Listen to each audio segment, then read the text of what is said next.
From the Rust Center for Media in downtown Cape Girardeau, welcome to Focus on Southeast, a program on issues, events, and people impacting Southeast Missouri State University. I'm Dan Woods with KRCU Public Radio. Later on today's show, we'll talk with Dr. Debbie Below about SEMO's Enrollment Transformation Task Force and the work currently underway to grow enrollment. But our first guest today is Angela Meyer. She is Director of Facilities Management here at SEMO. Angela, welcome to the show. Thank you. So facilities management, there's a lot of things that fall under that umbrella. So tell us some of the areas that facilities management takes care of here on the campus. Sure. There's about 85 of us that work in our department, and they are broken down into 4 categories. So we have accounting, we have construction, we have health and environmental studies, and we also have operations. So if you break down operations, we are responsible for maintenance. We're responsible for the electrical, the HVAC, the plumbing, the boiler plant, all custodial, grounds, fleet, you name it, we're responsible. So whenever we have issues in our buildings, we put in work orders and they go to you all, and I guess the appropriate crew responds. They do. It's funneled through our work order system, TMA, and then the supervisors assign the work accordingly. So we have 4 categories. There's emergency, urgent, some things we can handle within a week, some things we handle within a day. But it's all based on the individuals that we currently have for that day and the workload that they have as well. So how long have you been here at the university now? I've been here for 23 years. 23 years. So how have things changed in FM over that time? Oh my goodness, that could take forever to talk about. But I think the big thing is focusing more on the deferred maintenance side of things. We went through a period of time where new construction was prevalent on campus. Yes. We also went through a period of time where we had a lot of infrastructure type projects, but we also had renewal projects. For instance, Academic Hall and McGill Hall. Growl has been renovated, Crisp has been renovated. But now we're focused more on, for instance, the tunnel system. There are 66 tunnels across campus, miles of infrastructure. We're currently working between Scully and Towers right now to replace the actual structure itself, but also some of the piping and infrastructure within that tunnel. And these are all necessary and behind the scenes, so a lot of people don't know what's going on, but it is critical for the campus to function. It's one of those things where you don't see something, a new beautiful building or a water fountain going in, but those tunnels are critical. They absolutely. are critical, yes. So what about number of people? Have there been less people in FM over the years? Is the staff smaller than it used to be? It seems to me like it might be. It actually is. Here up until 2022, we actually had custodial in-house. And a decision was made that we would outsource that portion of our department, and we currently work with ABM, a contracted company, for the custodial piece. That removed 68 people from the department. That's a lot. So now that we put it down to 85 total for all the trades. And 85 people to do all the things that need to be done. I'm thinking, my son works on the grounds crew, and I know that crew works really hard and does a lot of things, but there's all of these dedicated people in each of these areas that really, I know, make things go. They do. For instance, we have 5 electricians, we have 5 HVAC, we have 4 plumbers. So when you think about the infrastructure on campus, there's about 3 million square feet that we maintain. And at any given time, I'm probably down 1 or 2 in each trade due to medical leave or vacation or the work that they're on. So 3 people to 5 people for each trade is a small amount.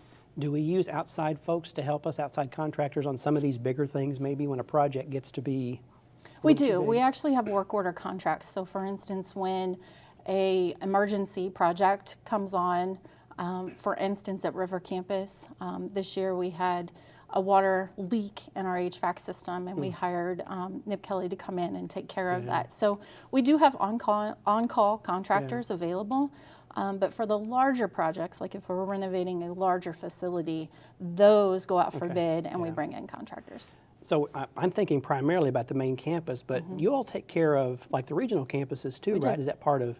We do. So yes. There's travel involved in that, and I guess if something happens on main campus, but the HVAC techs are in Sykeston. That is accurate, yes. Makes it kind of challenging. And I guess somebody's kind of riding herd over all of these different, we where do our everybody's best, at. yes. Yeah, we actually, the supervisors will keep track of where they're at. We are responsible for Sykeston, Kennett, and while we don't have classes or operate necessarily out of Malden, we are still responsible for that facility. And then we also do the River Campus and the University Farm. So all of those fall under our purview. Wow. So what would you say is some of your biggest challenges? I would say the largest challenge is just the day-to-day operations of making sure things function correctly.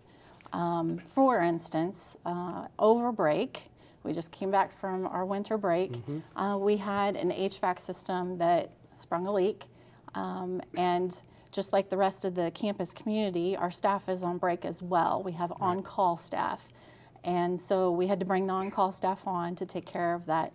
That eats into our daily budget because it wasn't a planned outage of sorts. So just those everyday small things that come up that we weren't necessarily planning for, but we have to actually take care of. Yeah. You talked about deferred maintenance. I guess over the years, as state appropriations have decreased, has that made it more challenging to do updates and maintain things in the various buildings on campus? It has. Between just the small amount of funding that we do have, and then just the decline in staffing as well. We have to prioritize, and sometimes we get it right and sometimes we don't. But we do our best to ensure the health and safety of our faculty, staff, and students. Do you get like a morning sort of report on issues on campus and things that need to be taken care of, maybe that rise to a level where you have to, as a director, prioritize and say, okay, we're going to head this direction first and then get to this? I do. I meet with my supervisory staff every Monday morning, and we set the tone for the week. We also have reports on where we're at with work orders in general across campus. I get the DPS reports as well, and I look at those. We collaborate very significantly with Res Life because they're the students here on campus are here 24/7, so we have to ensure they're taken care of. All right. If there is a typical day, what is a typical day like for you? Well, a typical day is a lot of meetings to ensure that we are heading in the right direction for the various departments. Planning meetings to talk about the projects that we're moving forward. There's personnel meetings to ensure that we have accommodated everything appropriately. But there's just always a minutia of good, bad, and ugly to try to navigate through to make sure that we are taking care of business. Yeah. So whenever a big project is happening, and there's always bumps in the road for any project, we know this from all the things we've done over the years, is it sort of satisfying and gratifying when you reach that point where, oh, that took 8 months, that took 10 months? I mean, for you and the staff, is it like, okay, we've got to this point, there were many struggles or many changes, but you got to the end? You know, as difficult as some days can be, I love my job and I love the people that work for me, and I'm very proud of the work that they accomplish. And so while it may only, some things take a day, sometimes a week, it doesn't really matter on how long it takes. When we get it done, it's very satisfying. So back in the days when there was dorms going up and all kinds of buildings going on, was that a more exciting time, or is now more exciting, or is it even a comparison between the two? Well, as a licensed architect, new construction is always more exciting. However, it's very gratifying when our staff comes up with creative solutions to keep us functioning and moving forward. So for instance, when you have deteriorated piping and you have to weld things together, having them be creative in how we approach the challenges that are ahead of us is very rewarding in and of itself. So it's different. It's exciting both ways. I found over the years that the staff and the crew, they are pretty creative. They are. With things, because a lot of times they'll come to me and I never have any money for much things, and they'll say, well, here's a way we can meet this need and not cost a lot of money. And of course, I'm always like, yes. But it's being creative, and not every workplace is set up that way, but it seems to me SEMO sort of is. Yes, we take very seriously about making sure that things function. And so if that means we have to do a temporary solution until we can find the resources to do the full solution, whatever it takes, we're willing to do it. So one more thing I want to ask you about, bringing families and students, potential students to campus, that's a big thing. How difficult is it to keep the campus just looking great all the time? It has to be challenging. I don't know that I would necessarily use the word challenging. I would look at it as more of an opportunity, constantly working with the various departments across campus to ensure that we've met their needs. It also brings a little bit of satisfaction when you see things that look really, really good and you try to match that. So we work very closely with the admissions group to ensure that we're accommodating their tour routes. But we're also following up with Res Life to make sure that the students are having a good experience in the residence halls. And right now we're working with the provost office to look at space management. What does that look like? What do our classrooms look like? How can we continuously improve things for the benefit of our students? Speaking of the grounds crew, I'm thinking of that. After storms, there's a lot of work they have to do too to keep the campus looking great. Storm cleanup, that's a big job for that crew, and it's all hands on deck for that, as I understand too. It is. Actually, it's a combination of 3 different units within our department. So you have fleet, support service, and grounds. And those 3 groups are constantly trying to maintain the landscaping, the hardscaping, which is your sidewalks and your roadways and the parking lots. Ensure that the lighting is taken care of for the safety of our students across campus. It's a very complex operational system. But everybody knows their part, and we do our best to keep everything functioning. How important is it for you all, from your department's perspective, to just stay in contact with all the different colleges and departments on campus? I would imagine communication back and forth is very, very important. It's very important, yes. If we don't know about it, we can't fix it. So it's necessary for the various departments to either use the work order system or contact myself or the supervisors directly, so that we are aware of whatever challenges they may have or things that need to be fixed. Everything from, can you please clean up the restrooms, to, hey, we have a roof leak that we need to take care of next. It helps us plan and prioritize our work through the day. One last question. If there was something where you could just snap your fingers and it would be done, Oh, goodness. what is there any one thing that comes to your mind, something that's just, I would just love to get that fixed? I think holistically there would be 2. One is just accessibility across campus. So addressing the opportunity for, and when I say accessibility, it's not just about mobility. ADA requires everything from sight, sound, light. It's a much broader scope. But then the other thing is our HVAC systems across campus.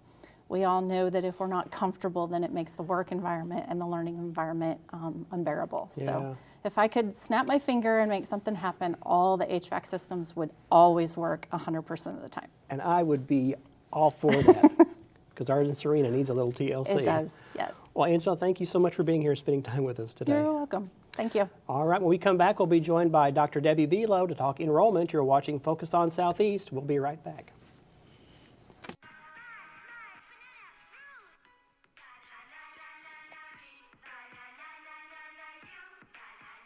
Losing the fear of looking foolish comes with age.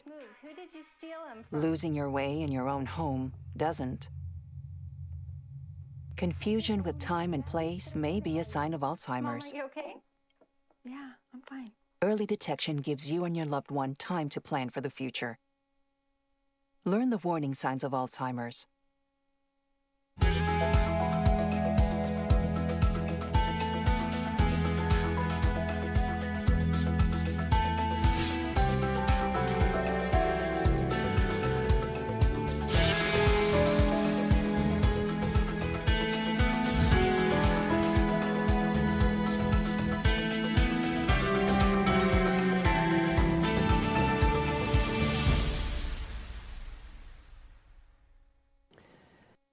Welcome back to Focus on Southeast. SEMO's Enrollment Transformation Task Force is working to identify actionable strategies with the greatest potential to address enrollment challenges and mobilize the campus community to action.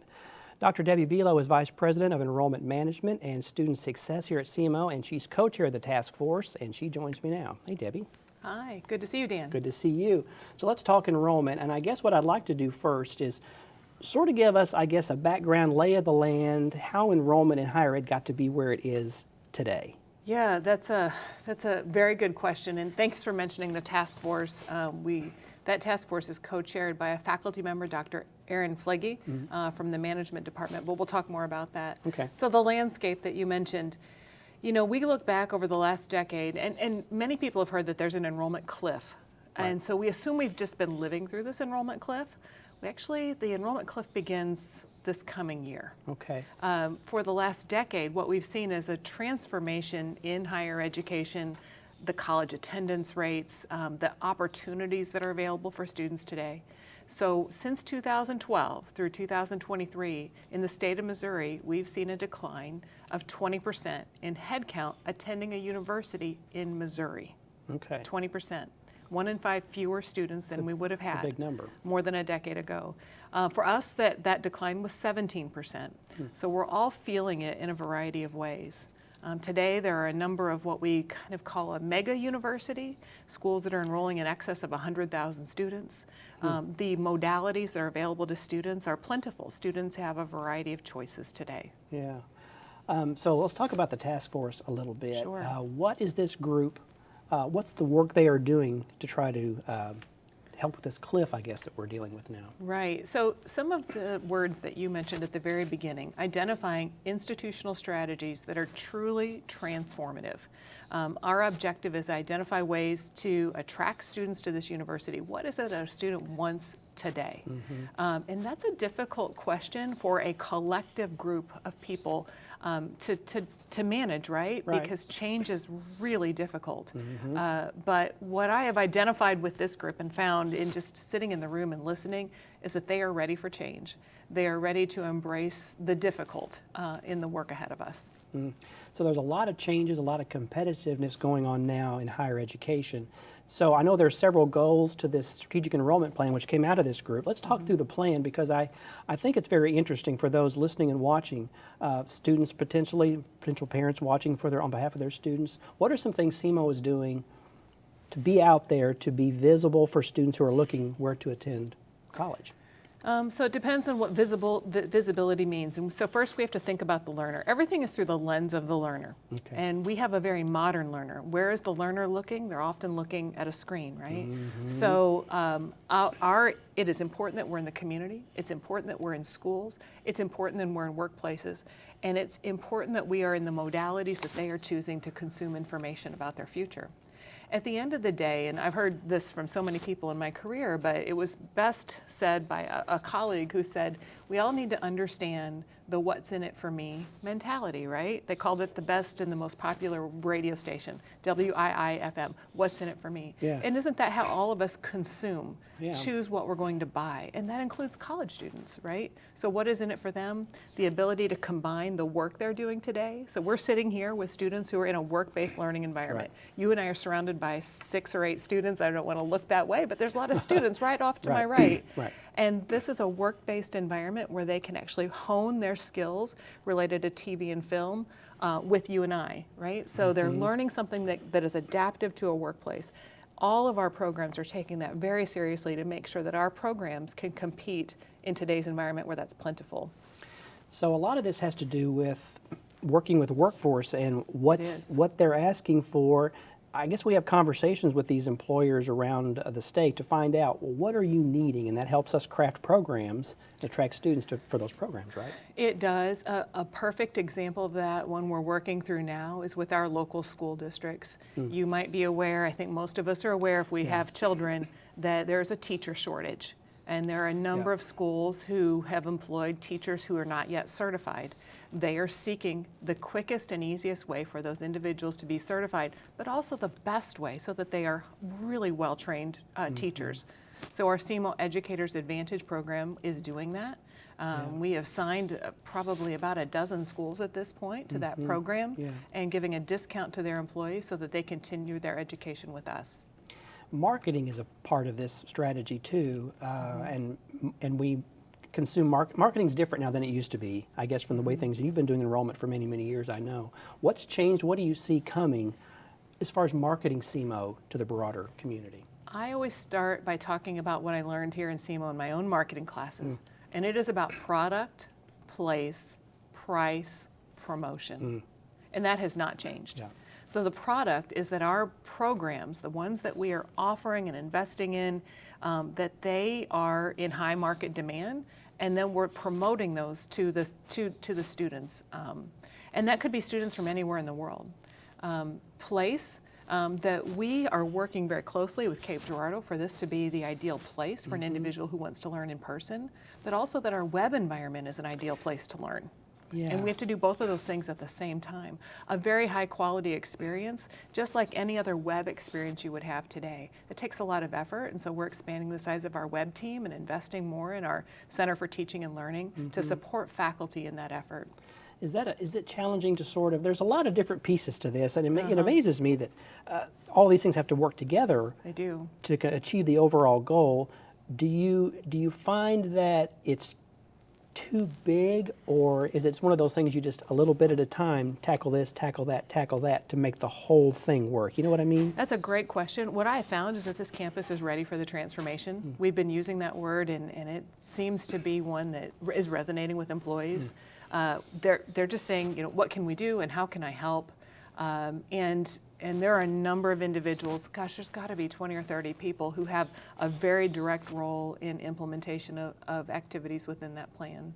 How important is campus buy-in for this to work? It doesn't happen without it. And it is change, as you just said, it's change at every level. Is it too big? It simply can't be too big. This university is too important, and what we do is too important. Right. If we weren't here, think about what wouldn't happen. No kidding. We wouldn't be training teachers or accountants, nurses. We wouldn't have a pre-med program where we're training the physicians of tomorrow. And the list just goes on and on and on. I don't want to short anyone, right? We have over 160 academic programs here that are phenomenal. We really can differentiate ourselves in this market. But it does take understanding what today's learner, whether they're 18 or 81, is looking for when they come to the institution and meeting their needs. So because of this, Cliff, there are less students out there. So give us a sense of how competitive the landscape is right now for higher education institutions. Overwhelmingly competitive, and everything's changing. We see AI making its way into the college admissions and marketing effort in a pretty big way, and that when we are utilizing those things so that we get the most access to students as quickly as possible. We get them answers as quickly as possible. If you use the chat on our admissions website now, that is an AI-enabled chat feature. Wow. But there's so much. It's about affordability. It's about understanding what a student can afford to pay and meeting those needs. That's a very serious part of this as well. So the scholarship and the Will-to-Do Award, all of those, that's another right. Key component here. Yeah, you know, I'm glad you brought that one up. A student who has any sort of Pell eligibility does not pay tuition and fees at Southeast. And beyond that, we're looking at additional opportunities, including in our financial aid packaging this year, to assist our students who have the greatest amount of financial need.